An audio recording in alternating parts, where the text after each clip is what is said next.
Olá, espero que estejam bem. Nós vamos tratar aqui sobre a apostila de setembro para vocês, alunos da EJA. Acompanhem. Então, aqui a apostila de setembro de 2020. Eu abri duas telas, que aqui tem esse texto um pouco menor e esse aqui é a apostila que nós vamos navegar nela e fazer essas explicações. Como na anterior, responder as questões atrás da apostila, e nas questões de múltipla escolha não precisa responder atrás, é só marcar e pronto. O texto que a gente traz é sobre questões ambientais. E eu produzi um texto falando sobre a noção de pegada ecológica, que tem a ver com os impactos que o ser humano, de forma individual, coletiva, países, empresas, fazem em relação ao meio ambiente. Isso pode ser medido. Então é disso que fala o texto. O texto são 2 páginas, mas muito legal de ler. Vai explicando aí do que seria essa pegada ecológica. Vários sites foram utilizados para isso. Esse livro também eu recomendo, da Annie Leonard, A História das Coisas. E existe o site do YouTube, que ela faz uma gravaçãozinha muito legal, que também pode ser assistido, recomendo. Então vamos às atividades. Atividade número 1, eu peço para fazer uma leitura da estrutura do texto, né? Do que é o título, quantidade total de parágrafo. O título está aqui, ó, é sempre, ele está destacado no alto. A quantidade de parágrafos estão separadas, os parágrafos estão separados, ok? Aqui, de uma folha para outra, é o mesmo parágrafo, que aqui continua, ó. Esse continua aqui, então é um parágrafo só. A primeira palavra do texto, a última palavra do texto, a penúltima palavra do texto, que temos a última, e a penúltima é aquela que é anterior à última, que é essa daqui. A oitava palavra do terceiro parágrafo, então vocês vão até o terceiro parágrafo, 1, 2, 3, e contar as palavras, lembrando que a gente tem que contar todas as palavrinhas mesmo, até aquela palavrinha com uma letra só. Isso é uma palavra. A quinta palavra do último parágrafo, vamos até o último parágrafo e contar as letras, colocar essa palavra. Esse quadro não conta como parágrafo, tá? Atividade 2, escreva a quantidade de frases. Aí, de novo, na primeira apostila teve isso, na segunda também tem. As frases em cada parágrafo está separado por ponto final, ponto de exclamação ou ponto de interrogação. Tá? Então, nós temos esses 3 casos aqui. Aqui é um ponto de exclamação, vocês vão identificar no texto. Também um ponto de interrogação, está aqui. E ponto final. E aqui, durante o parágrafo todo, está separado por isso, né, lá. Cada uma dessas separações é uma frase. Vou contar, por exemplo, algumas frases deste parágrafo. Então vamos lá? Aqui nós temos o primeiro, vírgula não para a frase. Aqui nós temos a primeira frase. A segunda começa aqui, termina aqui. Terceira frase começa aqui, termina aqui. Quarta frase começa aqui, termina aqui e assim por diante. A mesma coisa vocês vão fazer nesse primeiro parágrafo, no sexto, no sétimo e no último parágrafo. Com base nesse texto, vocês vão copiar a quarta frase do sexto parágrafo, copiar toda a frase, tá? Então, vocês vão lá no sexto parágrafo, contar as frases, a quarta frase vocês copiam. Aqui também no último parágrafo eu quero a 11ª frase, ok? Quarta atividade. Leia o primeiro parágrafo, vocês vão fazer uma leitura do primeiro parágrafo e responder quais são os temas que são discutidos no texto. Vocês vão buscar essa informação aqui. Atividade 6. Leia o texto abaixo e responda as questões seguintes a ele. Então você tem um texto sobre o capitalismo que vai ser abordado em algum momento aqui. No segundo parágrafo fala sobre capitalismo. Eu explico um pouco sobre o que é capitalismo. Capitalismo é uma coisa, um sistema bem complexo, mas eu tentei trazer leveza e um pouco de clareza nessa explicação para vocês. Aí dentro desse texto, dentro desse textinho aqui, vocês vão responder essas questões, né? A letra G, que tem a ver com esse pequeno texto e o texto sobre pegada ecológica, vocês vão ler o segundo parágrafo do texto, que está aqui, ó, segundo parágrafo, e já o incentivo do consumo é algo do capitalismo, do qual seria uma grave consequência disso. Aí tem várias consequências sobre a questão do consumismo que é próprio do capitalismo. Aí tem as consequências, uma consequência disso aí, né? Essa letra H é muito interessante, que eu vou querer que vocês façam uma percepção a respeito desses objetos que são fabricados. Aí recursos naturais necessários, vocês podem até fazer nesse quadro, né, usando uma letra um pouco menor, mas pode fazer. Recursos naturais necessários para fabricar uma vassoura. Lá na natureza, o que se precisa para fabricar vassoura? Você sabe se a mão de obra é bem remunerada na fabricação? Não ou não sabe? Fábricas em outros países, a vassoura, a vassoura que chegou a você tem fábrica em outros países? Nível de necessidade básica do produto, será que é alto, médio ou baixo? Durabilidade do produto, alta durabilidade, média ou baixa durabilidade? Impacto no meio ambiente, alto, médio ou baixo? Isso aí é uma percepção de cada um desses produtos que eu escolhi para vocês fazerem essa análise. Ao ler o segundo parágrafo, vocês vão entender por que eu estou fazendo isso aqui, ok? Atividade 7, vocês vão ler o terceiro parágrafo do texto. Vocês vão definir o que é pegada ecológica e o que significa a sigla HAG. Nada mais é do que hectares globais, que seria a resposta. Aí tudo está nesse parágrafo terceiro aqui. O hectare global representa um terreno que tem a capacidade de produzir recursos naturais.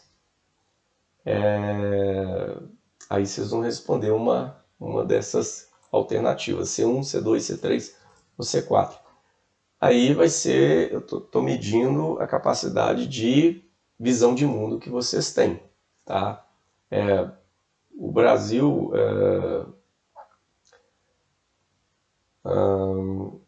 aqui está falando, o ambiente precisa de uma menor quantidade de hectares globais para atender às necessidades da sociedade. Será que lá nos polos, onde é mais frio, nos desertos, num pasto ou numa floresta tropical? Aquele que tiver mais recurso é o que vocês vão marcar, né? Aí vai precisar de menos terras para você sobreviver. Leia o quarto parágrafo, então, primeiro, segundo, terceiro, agora nós estamos falando do quarto parágrafo. Qual a pegada ecológica do Brasil em 2016? O que esse valor significa? Também está tudo aqui. O número 2,8 hectares globais é equivalente a cerca de... Aqui também nós temos, é fácil identificar. O Brasil possui uma das maiores reservas naturais do mundo. Isso significa que o Brasil está localizado numa região, aí C1, C2, C3 e C4.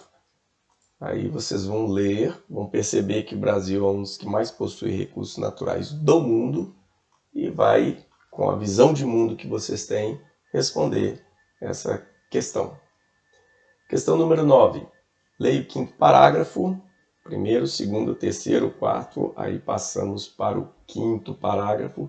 Lembrando que o quinto parágrafo é tudo isso aqui, está no final da primeira folha, início da segunda. O que é biocapacidade, qual a biocapacidade do Brasil, o que esse valor significa, porque não podemos dizer que o Brasil está numa situação confortável em termos de biocapacidade, apesar de termos uma das mais altas do mundo. Aí, se tudo é facilmente respondido lendo esse parágrafo. Sobre o potencial natural do Brasil, é correto afirmar, exceto. Então eu quero que você marca uma dessas alternativas, só que eu quero a errada, exceto. Sobre o potencial do Brasil, é correto afirmar, é correto. Todos eles são corretos, menos um, porque eu quero a errada. E é isso que vocês vão marcar. Também relativo ao quinto parágrafo.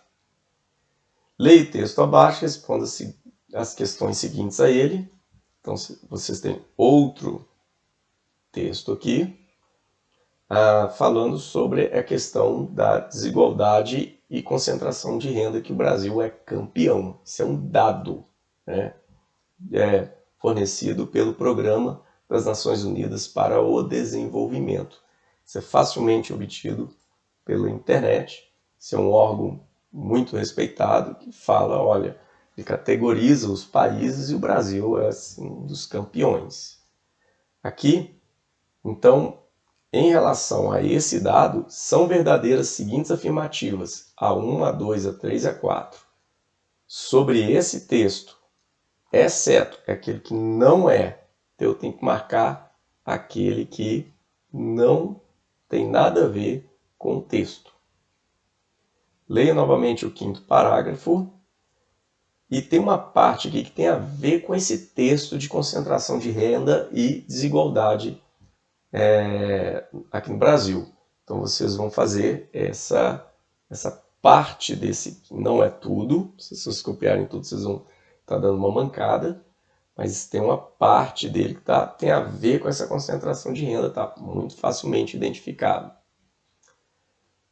O desconhecimento do potencial natural do Brasil pelos brasileiros é proposital, porque esse fato é uma vantagem para quem está explorando esse potencial. Leia novamente o quinto parágrafo, vocês vão obter essa resposta, né? Quando você desconhece alguma coisa, facilmente você não dá importância para aquilo. Aí você pode estar perdendo uma oportunidade para poder usufruir da riqueza gerada por aquilo. É o que acontece aqui no Brasil, no caso. Leiam o quinto parágrafo, vocês vão observar isso. Isso aqui é uma coisa bem interessante. Responda as questões referentes ao quadro a seguir. Então você tem um quadro aqui, que foi retirado de um manual de uso terapêutico elaborado pela psicóloga e pesquisadora Érica Soares Assis, com intensa colaboração do povo Auavê. Eu não sei falar isso aqui, aliás, não sei se está certo, né? Mas é um povo, um dos povos Xavante, que está lá no Brasil Central, habitando o Cerrado, né?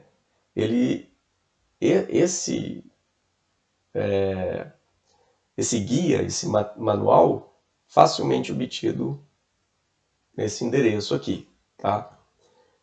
Então, o que é bom para diminuir a dor? O que é bom para hipertensão, febre? que é bom para você fazer o sangue ficar mais fluido, né? Menos grosso, estimular a sua imunologia, tirar resolver processos inflamatórios e melhorar a diabetes. No próprio manual, eles falam que trocar qualquer tipo de indicação médica é erro. Vocês, além de seguir as questões médicas, aí a gente pode utilizar esse tanto de planta para poder melhorar a nossa saúde. Todas essas plantas são do cerrado. Aí eu peço para você escrever quais você conhece. Então é fácil, isso aqui pequi, conheço. Ou aquelas que já ouviu falar, mas não sabe identificar o que é e para que serve, como comer, ou aquelas que você nunca ouviu falar. Eu, particularmente, por exemplo, sangra d'água, nunca ouvi falar. Tem mutamba, também nunca ouvi falar. Tem várias outras aqui que eu já ouvi falar ou que eu também não conheço. Então eu mesmo vou fazer um tanto aqui igual a vocês. Depois de ler o quinto parágrafo, novamente, por que você acha que a maior parte das pessoas não conhecem as plantas do Cerrado ou de outro bioma brasileiro? Vocês lembram o não conhecimento é algo intencional? As pessoas que estão no poder não querem que as pessoas, que toda a população conheça os processos, as relações sociais, os motivos pelo qual você extrai riqueza. Tem um motivo. Então, no quinto parágrafo está falando um pouco sobre isso. Aqui, por que os povos indígenas do Brasil estão sofrendo uma incrível desqualificação da sua cultura e de suas terras? Aí, por que será? E olha bem, todas essas plantas são de conhecimento desse povo xamante. E vocês podem deduzir por quê. Leia o texto. Leia o texto. Opa, tem um errinho aqui que depois eu vou consertar para vocês. Leia o texto. Isso não é erro. Leia o sexto parágrafo do texto, pegada ecológica, e observe o quadro após o parágrafo. Escreva F para as afirmativas falsas e B para as verdadeiras. Então a gente vai para o sétimo parágrafo, que é este daqui.